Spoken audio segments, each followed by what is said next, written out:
Kenapa kamu harus berpikir positif tentang Tuhan? Sekali berpikir tentang negatif itu bahaya betul. Misalnya begini, kamu berpikir tak rewangi jadi kiai, sujud, rukuk, ternyata aku tetap mlebu neraka. Gunane apa? Itu menurut saya kan nggak punya akal. Sujud itu satu kelaziman menghamba kepada Allah. Normalnya seorang hamba itu ya sujud.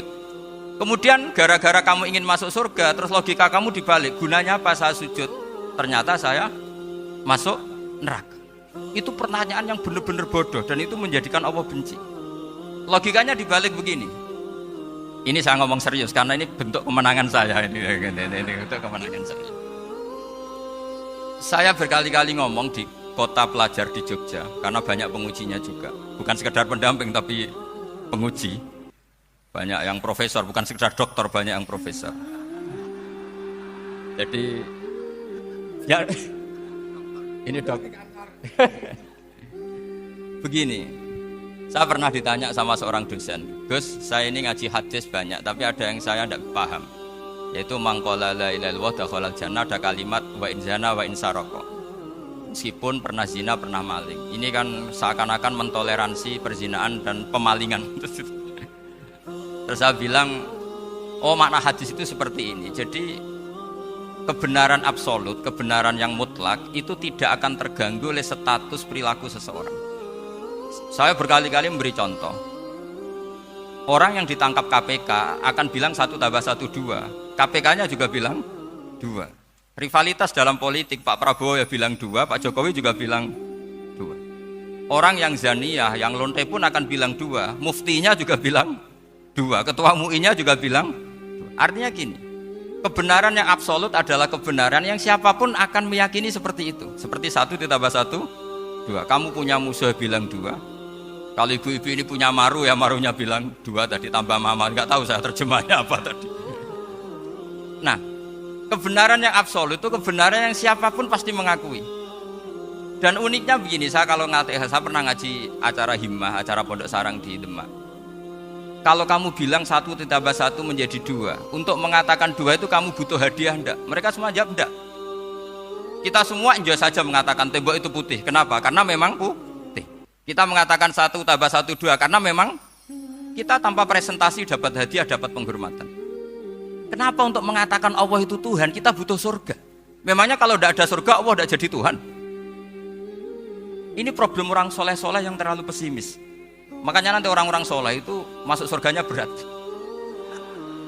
Tapi kalau orang alim lebih gampang kira-kira seperti itu. Terus ketiga, kenangan terburuk saya ketika jadi kiai itu gini. Saya ada beberapa guru SD datang ke saya. Ini agak-agak masalah besar. Gus, boleh enggak buka ujian nasional yang masih disegel? Semua guru bilang enggak boleh, itu kriminal kan. Ada satu guru yang bikin analogi agak kacau. Boleh saja. Wong ujian di kuburan saja dibocorkan para kiai enggak apa-apa. Itu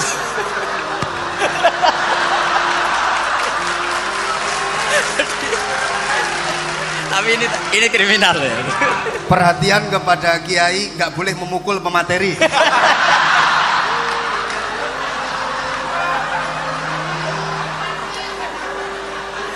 Jadi tentu itu analogi yang salah kan. Marrobuka kan, Tuhan kamu siapa, nabi kamu. Tuhan kamu siapa, nabi kamu siapa, imam kamu siapa. Ini kan sudah dibocorkan oleh para kiai. Artinya apa? Nak raiso jawab kebablasan gitu. Terus guru ini berpikir kalau ujian akhirat sekrusial itu saja bisa dibocorkan, kenapa ujian nasional tidak boleh? Tentu ini kias yang salah, saya tidak ngajari seperti itu. Tapi saya ngajari ke kalian betapa mudahnya masuk surga. Kunci jawaban sudah dikasih, kunci pintu masuk sudah dikasih. Kok sampai tidak masuk, ini kebablasan. Paling salah gurunya. Wong kula sering ketemu imam nyucup wong tuwa-tuwanan nyucup. Tahu salat tenate.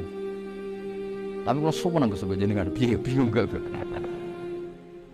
Mula nate diceritani preman iki kisah nyata ning kapal pesiar, preman sugih ning kapal pesiar. Iku tukaran lan tiyang crita kula berjotosi tiyang. Kena apa? Teng kapal pesiar karena hari Jumat itu ana Jumatan. Nah ada orang yang enggak Jumatan itu gak terima mergo dadi birisik. Wong hiburan kok ana apa? Jumatan. Nah pas gremeng iki dikira wong Islam sing fasik iki dijak gremeng seneng. Kapale wong akeh nyewa bareng kok digo Jumatan berisik. Ini kudune ora usah Jumatan, wong hiburan ngono Jumatan. Dicuwot sampai sing ra Jumatan. Bingung kan sih. Lho kok joto, lah ora Jumatan ora trimo ana wong Jumatan. Pas ke Indonesia iku pusing mikir terus berpaksa. Kadang ngene. Wah akeh. Mulane masyhur Abu Hanifah niku nak debat. Niku riyen ndekne gawe syariat kiai wong soleh kudu sugih. Ajaran niku diterapkan ning Muhammad bin Hasan Asy-Syaibani. Dadi beliau gak ada mazhab nak ngitung dhuwit ning ruang tamu, Beb. Dadi nak ngitung dhuwit kiai kesunatane ning ruang tamu. Iku apa ora pamer? Ora ben santri ra kepikiran nyalami templek kiai ini. Mergo kiai ini dhuwite wis akeh. Iku yo masuk akal. Nah, tapi nak teng Jawa kan koyo sombong, wong dhuwit kok diketok. Ketokno. Lah tapi nek ora diketok-ketokno kiyaine dhuwite sak miliar ning bank, santrine jek mikir nasibit salam templek 50.000 kan yo sakit. Dhuwit 50.000 dhuwit induk, dhuwit nyawa. Disalamno templek mbek wong sing dhuwit luwian. Kan yo ribet. Nah semenjak niku Imam Syafi'i udah dipinter, tambah pinter. Ketika setelah ngaji Imam Malik kan ngaji Muhammad bin Hasan sinten Asy-Syaibani, terus dilatih ilmu ingkang naminipun usul napa? Fikih. Akhirnya ketemu betapa Rasulullah Shallallahu Alaihi Wasallam niku yuhibbul masakin, sangat mencintai tiang miskin. Tapi akrabnya kalian Abu Bakar niku tiang sugih. Sayyidina Utsman gitu tiang sugih. Mergo disalami templek wong melarat itu ribet. Misalnya kula salami templek wali murid melarat 50.000 Pak. Iku nak duit jatah blonjo terus hukumnya piye? Nak disalam templek wong 1 juta iku duit luwian. Sampean niki duit jatah susune anake disalamno templek. Sampeyan kira-kira rodok dolim mau setengah dolim. Ditolak iku oleh wong melarat kok ditolak koyo sombong. Ditampa iku dhuwit nyawa. Nek mulane sampeyan ana kiai kancane ana sugih ya aja suudzon. Gremeng sithik-sithik lah tapi aja suudzon. Niku ya ana ilmune. Wong itu kalau cerita ilmu mawon boten cerita ilmu mawon. Dados kita akhirnya tahu kenapa Rasulullah menerima harta sumbanganipun Abu Bakar radhiyallahu anhu saking Sidina Utsman. Tapi Nabi juga nerima dari orang-orang miskin sebagai bukti mahabbah ning Rasulullah sallallahu alaihi wasallam. Niku namanya istihad. Saya itu menyesal sekali ya, kenapa sih orang wukuf itu kok dungani suwi ra barbar itu mang sakiliane. Boe donga iku yakin pangeran apian sediluk wis tetep dituruti gitu aja gak usah lama-lama. Ya kata hikam kan gitu. Ngelingno pangeran aja suwi-suwi, sing perlu dielingno sing iso lali. Pangeran iso lali kok amen mbok elingno wae kan gitu cara madzhab hikam. Wa inna ma yunabbahu man yajuzu alaihil ikhfal, yang boleh diingatkan yang mungkin lupa. Tapi kalau masih ingat sudah tidak usah diingatkan lagi. Doa itu sekali saja. Saya ini termasuk korban kitab hikam. Saya itu berkali-kali ke Mekah. Itu saya kalau dongo itu pertama di Multazam berdoa. Itu saya sebagai santri, ya pas di Multazam ingin berdoa lagi. Spontan itu ingat hikam.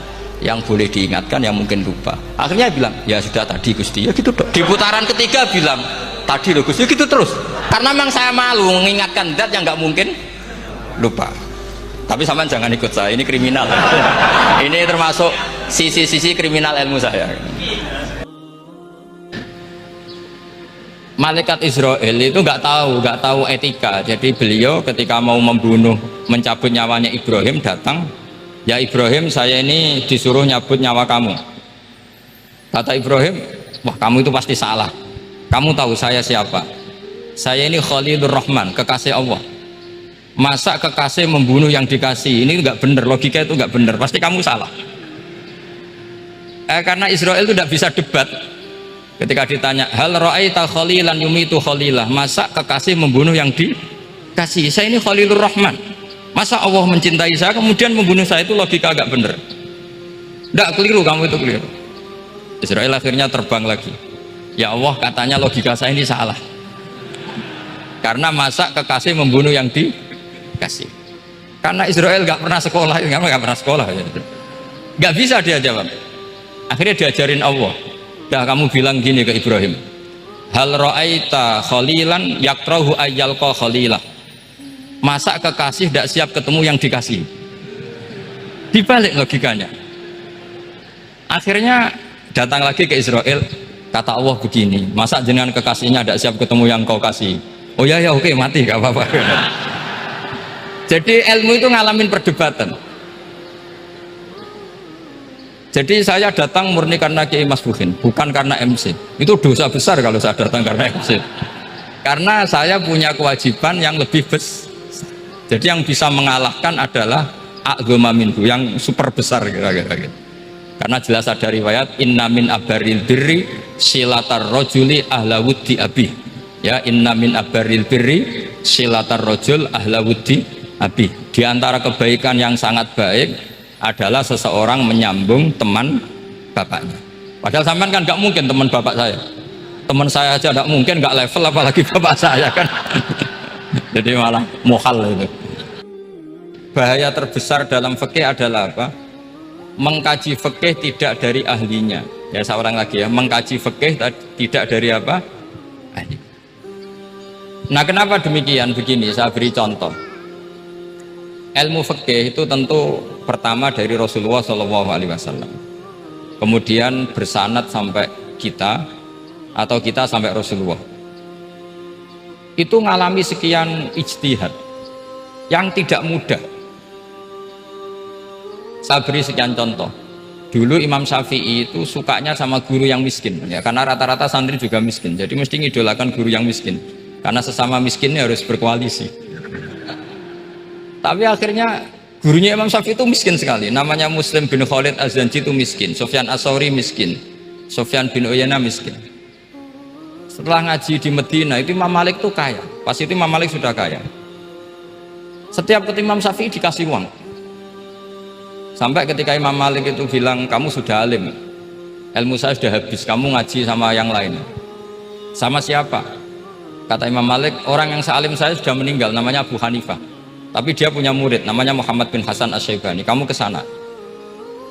Terus Imam Malik datang ke Baki. Dulu Baki itu pasar rental, ya Grab lah kira-kira sekarang. Untuk mengumumkan siapa kafilah yang mau ke Irak. Kita ya Imam Malik, dibayari sama Imam Malik. Ini yang antar ke Irak, ke Muhammad bin Hasan Asy-Syaibani. Imam Malik mulai ngeper. Guru saya yang miskin tidak pernah nyangoni, guru-guru saya yang kaya sering nyangoni. Mulai memasalahkan kiai miskin gitu, kira-kira seperti itu, mulai masalah gitu. Setelah datang ke Irak di Muhammad bin Hasan Asy-Syaibani itu si Muhammad bin Hasan Asy-Syaibani itu kalau ngitung uang itu di meja tamu. Jadi punya emas lantaan, punya uang. Kira-kira kalau Indonesia punya rupiah, punya dolar, dihitung itu di ruang tamu. Kata Imam Syafi'i, saya dengan Imam Malik saja nggak serik, ini lebih kedonyan lagi kiai. Ngitung uang itu di ruang tamu. Terus akhirnya si Muhammad bin Hasan Asy-Syaibani ini ahlul usul, dia pakar usul. Kamu heran sama saya? Iya, kiai kok kedonyan? Dia ngomong ya. Tapi kata Muhammad bin Hasan Asy-Syaibani, kalau kiai tidak boleh kaya, itu tak kayak wong fasik. Ben gue demenan, gue mabuk. Oh jangan, nanti dipakai maksiat. Penjenengan mawon kersane digetokan. Berarti kiai oleh sugih, pun angsal-angsal. Semenjak itu jadi satu fikih bagi Imam Syafi'i. Ternyata kalau mengharamkan kiai sugih berarti membolehkan yang fasik sugih. Kalau yang fasik sugih bisa dipakai i'anah alal maksiyah. Semenjak itu mindset pikiran Imam Syafi'i rubah. Saking rubahnya sampai beliau berpendapat orang bisa beli Alphard, kok beli carry itu haram.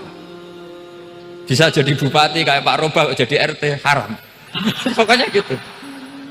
Bisa keren Kak Gus Bak, kok jadi orang pendengar haram. Pokoknya haram terus. Karena dalil beliau al-Islam ya'lu wala yula alaih. Coba sampean ridho misalnya jadi orang Gresik dipimpin orang yang nggak sholat, ridho ndak? Ndak. Atau sholat tapi nggak bisa ngaji, ridho ndak? Ketika yang bisa ngaji berpotensi jadi bupati, terus keterusan.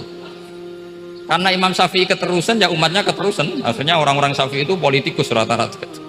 Ya, makanya sampean jangan kaget sama Mbah Ruba. Kakak saya wakil bupati dulu. Putranya Mbah Mun ada yang wakil apa? Gubernur. Dulu Gus Wahid yang menteri agama. Itu asal usul dari perubahan fikih, mindset, cara berpikir Imam siapa? Syafi'i. Jadi dulu itu fikih ditemukan itu jelimet, ada perdebatan. Itu tidak hanya pada level ulama, pada level Nabi pun ada perdebatan. Jadi jangan kira Nabi itu tidak debat, ya debat. Nabi itu asal seangkatan itu mesti debat, termasuk debat dengan malaikat. Jadi kalau perlu ya debat sama apa? Karena malaikat itu kan lugu itu gak iso mikir. Karena kalau malaikat iso mikir bisa jadi rektor. Nanti kasihan Pak Salam. Malaikat gak boleh jadi rektor.